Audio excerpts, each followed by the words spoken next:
우리에게 주시는 하나님 말씀은 민수기 35장 말씀입니다. 22절에서부터 34절까지의 말씀입니다. 민수기 35장 22절에서부터 34절까지의 말씀입니다. 민수기 35장 22절부터 34절까지의 말씀입니다. 제가 22절 읽도록 하겠습니다. 악의가 없이 우연히 사람을 밀치거나 기회를 엿봄이 없이 무엇을 던지거나 보지 못하고 사람을 죽일 만한 돌을 던져서 죽였을 때에 이는 악의도 없고 헤아려 한 것도 아닌즉 해중이 친자와 피를 보복하는 자 간에 이 규례대로 판결하여 피를 보복하는 자의 손에서 살인자를 건져내어 그가 피하였던 도피성으로 돌려보낼 것이요 그는 거룩한 기름 부음을 받은 대제사장이 죽기까지 거기 거주할 것이니라. 그러나 살인자가 어느 때든지 그 피하였던 도피성 지경 밖에 나가면 피를 보복하는 자가 도피성 지경 밖에서 그 살인자를 만나 죽일지라도 피 흘린 죄가 없나니 이는 살인자가 대제사장이 죽기까지 그 도피성에 머물러야 할 것임이라. 대제사장이 죽은 후에는 그 살인자가 자기 소유의 땅으로 돌아갈 수 있느니라. 이는 너희의 대대로 거주하는 곳에서 판결하는 규례라. 사람을 죽인 모든 자 곧 살인한 자는 증인들의 말을 따라서 죽일 것이나 한 증인의 증거만 따라서 죽이지 말 것이요 고의로 살인죄를 범한 살인자는 또 도피성에 피한 자는 대제사장이 죽기 전에는 속전을 받고 그의 땅으로 돌아가 거주하게 하지 말 것이니라. 너희는 너희가 거주하는 땅을 더럽히지 말라. 피는 땅을 더럽히나니 피 흘림을 받은 땅은 그 피를 흘리게 한 자의 피가 아니면 속함을 받을 수 없느니라. 34절 같이 있습니다. 너희는 너희가 거주하는 땅 곧 내가 거주하는 땅을 더럽히지 말라. 나 여호와는 이스라엘 자손 중에 있음이니라. 아멘. 하나님은 이 생명을 사랑하시는 분이십니다. 우리에게 생명을 주실 때 풍성히 주시는 분이 바로 우리 하나님이시죠. 한편 하나님은요 사랑 많으신 분이시지만 또 공의로우신 분이기도 합니다. 모두가 이 공평하고 이 공정한 정의를 누리기 원하십니다. 이 하나님의 생명 사랑과 또 이 공의가 표현된 이 구약의 상징적인 장소가 어디냐? 바로 이 도피성입니다.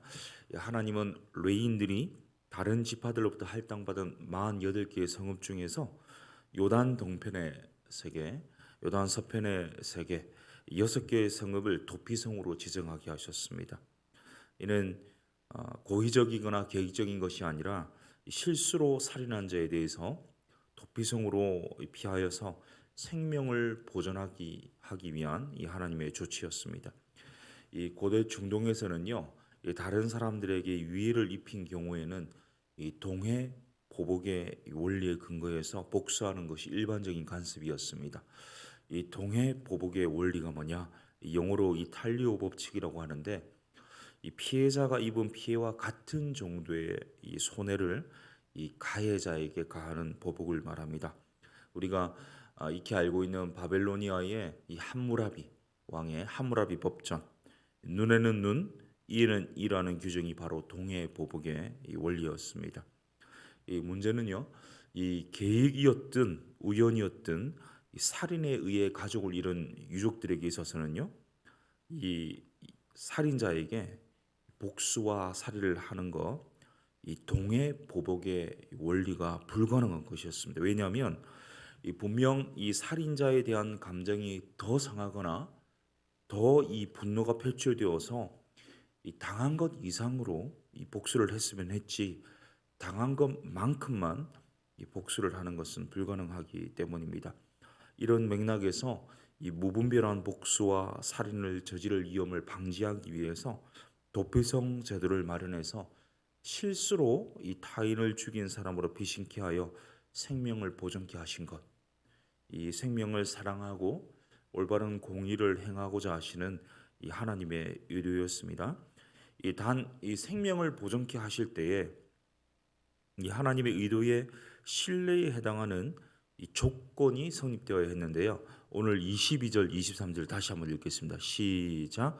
이 악의가 없이 우연히 사람을 밀치거나 기회를 엿봄이 없이 무엇을 던지거나 보지 못하고 사람을 죽일 만한 돌을 던져서 죽였을 때에 이는 악의도 없고 헤아려 한 것도 아닌즉. 아멘. 이 구절에는요, 이 생명 보존의 대상, 그 조건에 대해서 이렇게 표현하는데요. 이 악의가 없다.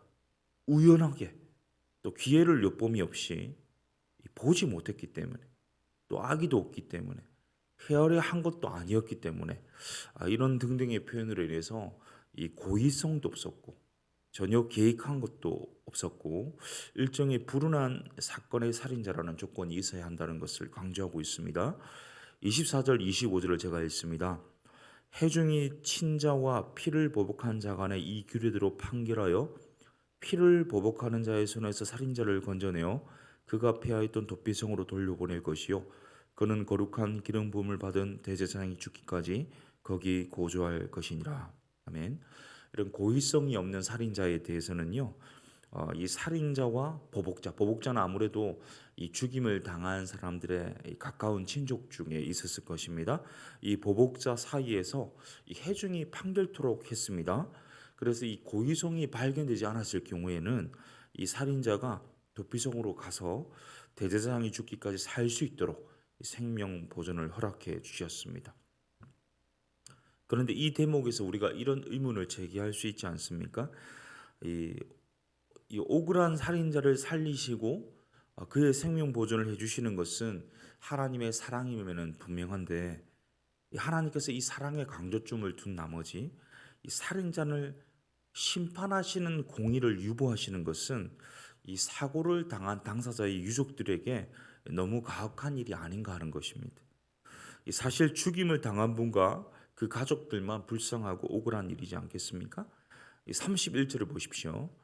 이 고의로 살인죄를 범한 살인자는 생명의 속전을 받지 말고 반드시 죽일 것이며 이 가해자에게 고의성이 있었거나 계획적인 살이었음을 확인하게 된다면요, 어떤 합의나 어떤 합의금이나 어떤 배상금도 받지 말고 그 가해자를 반드시 죽이라 이렇게 명하시면서 하나님이 이 공의에 대해서는 준엄하게 행하신다는 것을 보여주고 있습니다. 여기서 한 가지 독특한 표현을 볼 수 있는데 25절이거든요. 25절 하반절에 기록되어 있지만 25절 전체를 한번 같이 읽어보겠습니다. 25절입니다. 시작. 피를 보복하는 자의 손에서 살인자를 건져내어 그가 피하였던 도피성으로 돌려보낼 것이요 그는 거룩한 죽기까지 거기 거주할 것이니라. 아멘.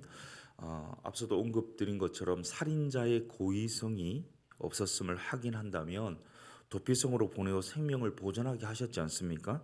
그런데 그 기한이 있었다 이렇게 말씀합니다. 그것은 바로 이 하반절에 있는 것처럼 거룩한 기름 부음을 받은 대제사장이 죽을 때까지 그 도피성에 이 머물러 있어야 된다 이렇게 말씀하고 있습니다. 32절에 보니까 또 도피성에 피한 자는 대제사장이 죽기 전에는이라고 표현되어 있습니다. 대제사장이 죽기 전에 고향으로 돌아갈 수 없었다 이렇게 말씀하고 있고요. 28절에 보니까 이는 살인자가 대제사장이 죽기까지 그 도피성이 머물러야 할 것임이라 대제사장이 죽은 후에는 그 살인자가 자기 소유의 땅으로 돌아갈 수 있느니라. 이 자기의 실수로 고의성은 없었으나 살인자가 되어서 죽을 수밖에 없었던 상황에서 이 하나님의 은혜로 사랑으로 생명을 보존하게 되었지 않습니까?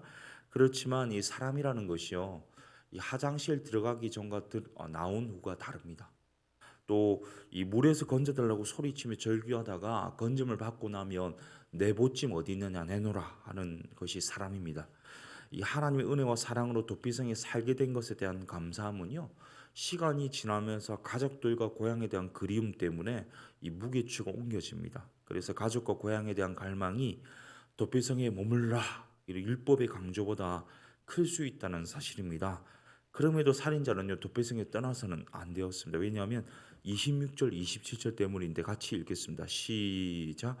그러나 살인자가 어느 때든지 그 피하였던 도피성 지경 밖에 나가면 피를 보복하는 자가 도피성 지경 밖에서 그 살인자를 만나 죽일지라도 피 흘린 죄가 없나니. 아멘. 왜냐하면 대제사장이 죽기 전에 그 도피성을 나갔다가 아까 이 죽임을 당한 자의 뭐 가까운 친족 중에 한 명이 보복자, 이 보복자를 만날 수 있지 않습니까? 근데 이 보복자가 언제든지 죽여도 그것이 율법에 있어서 아무런 문제가 되지 않았습니다. 그러니 이 살인자가 자기 생명을 보존하기 위해서는요, 아무리 고향이 그립고 가족이 그립다 할지라도 대제사장이 죽기까지는 도피성을 떠나서는 안 되었습니다. 이 반복해서 대제사장이 죽기까지는이라는 이 규례가 강조되고 있습니다. 여기서 도피성과 대제사장에 대해서 또 대제사장이 죽기까지라는 이 조항에 대한 율법은요, 일종의 그림자거든요. 그러면 이 그림자에 대한 실체는 무엇이었을까요? 바로 이 대제사장의 죽음은요, 이 구속에 대한 이 묘사였습니다. 이 장차 오실 예수 그리스도의 십자가의 죽음에 대한 그림자가 바로 이 도피성이자 대제사장이자 대제사장이 죽기까지라는 이 문구에 표현되어 있습니다. 곧 예수 그리스도의 희생 제사와 죽음을 통해서만 죄와 사망으로부터 구원된다는 것이 이 도피성과 대제사장의 실체라고 할 수 있겠습니다. 여기서 대제사장이 죽었을 때 오도적이지 않은 살인죄를 저지른 사람이 비로소 자유롭게 되었지 않습니까? 바로 예수 그리스도께서 우리의 대제사장으로 십자가에 죽으셨을 때 우리는 사망의 정죄로부터 자유롭게 되었습니다. 이 죄인된 인간이요, 누구라도 예수 그리스도의 십자가 죽으신 오시는 우리의 영원한 본향인 하나님 나라로 들어갈 수 없다는 사실을 이 도피성 율법을 통해서 분명히 보여주고 있으십니다. 우리의 영원한 이 도피성은 예수 그리스도밖에 없습니다. 우리의 유일한 구원자는요, 오직 예수 그리스도밖에 없으십니다. 사랑하는 성도님 여러분, 오늘 이 도피성을 통해서 공의와 사랑을 행하시면서 이 생명 살리는 이 하나님의 이 선하신 섭리를 확인할 수 있었습니다. 사실 부지 중에 죄를 지어도 상대방이 받은 피해는 심각합니다. 그래서 더 큰 피해 복수를 가져올 수 있었습니다. 그래서 하나님은 어느 한쪽의 입장만 고려하지 않으시고 양쪽의 입장을 다 고려하셨습니다. 어느 한쪽이라도 억울하게 피해를 받지 않게 하는 것이 하나님의 사랑과 이 공의의 원칙이었습니다. 부지 중에 사람을 죽인 사람이 가장 먼저 해야 할 일은요, 이 도피성을 찾는 것이었죠. 그 도피성은 바로 예수 그리스도를 상징합니다. 그리스도 안에서만 살 수 있습니다. 또한 도피성 안에서 하나님께 기도하는 시간을 가지면서 자신의 실수에 대해서 회개하고 치명적인 피해를 입은 상대방의 가족을 위해 오랫동안 기도할 기회를 얻었습니다. 따라서 도피성은요, 이 피해자일 뿐만 아니라 가해자 모두에게 필요한 곳이 바로 도피성이었습니다. 우리에게도 이 도피성이 필요합니다. 우리 현실에 적용해 본다면요, 아무리 사소한 실수를 할지라도 다른 사람에게 피해를 입힐 수 있지 않습니까? 그렇다면 반드시 이 도피성으로 가야 됩니다. 예수님 앞에 가야 합니다. 거기서 충분히 기도해야 합니다. 도피성은 죄를 감추거나 회피하는 것이 아니라 죄를 더 선명하게 인식하며 죄의 결과에 대해 아파하고 괴로워하는 곳입니다. 그래서 예수 그리스도 안에서 유일한 이 생명과 은혜와 용서를 경험하는 곳입니다.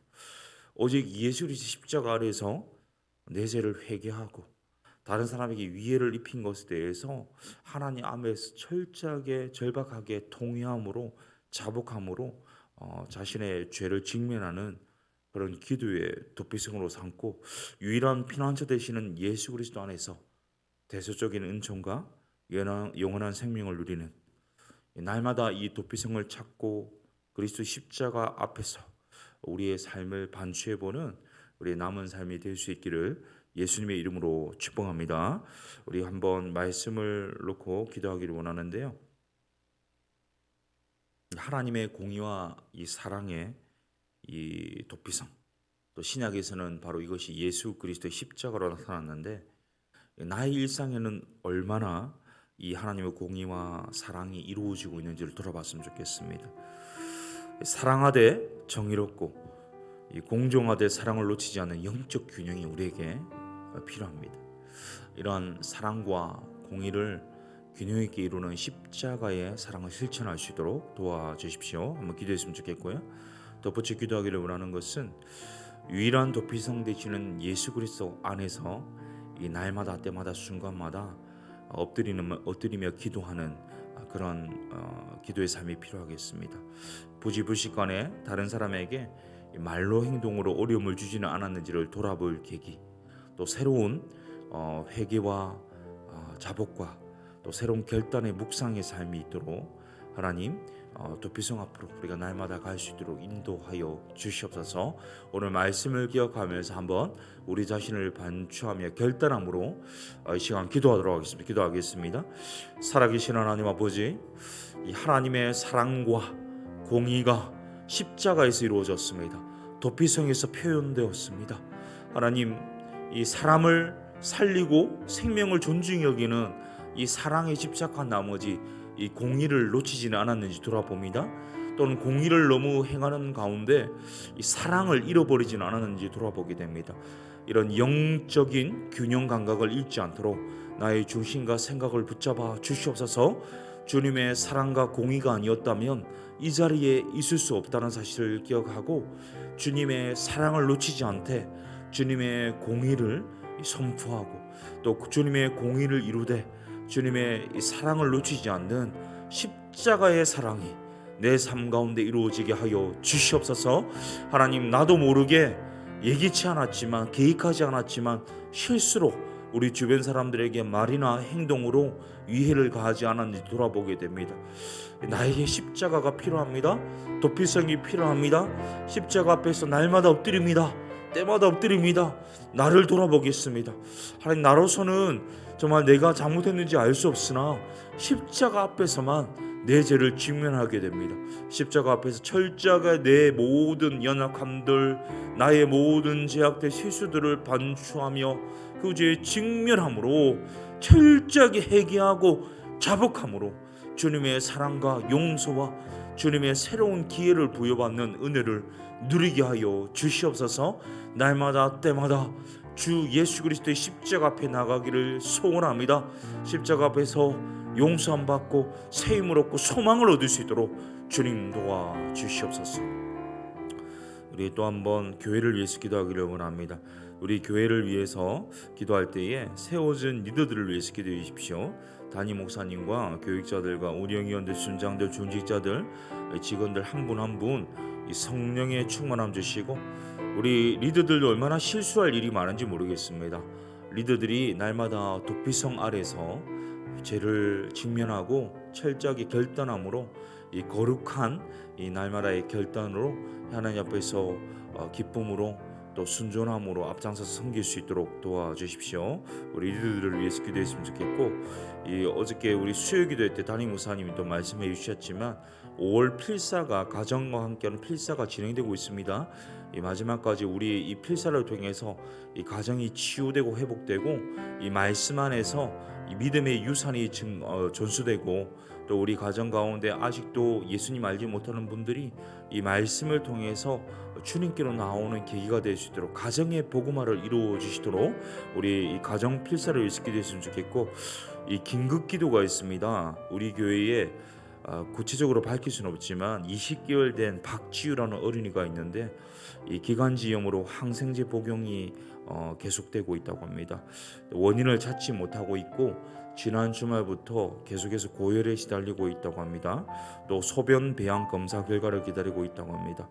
또 이 지유 어머니는요, 이 둘째 지유 출산을 앞두고 있는데 이 출산이 또 잘 원활하게 진행돼야 되겠습니다. 다음 주에 월요일부터 수요일까지 유도분만을 해야 된다고 합니다.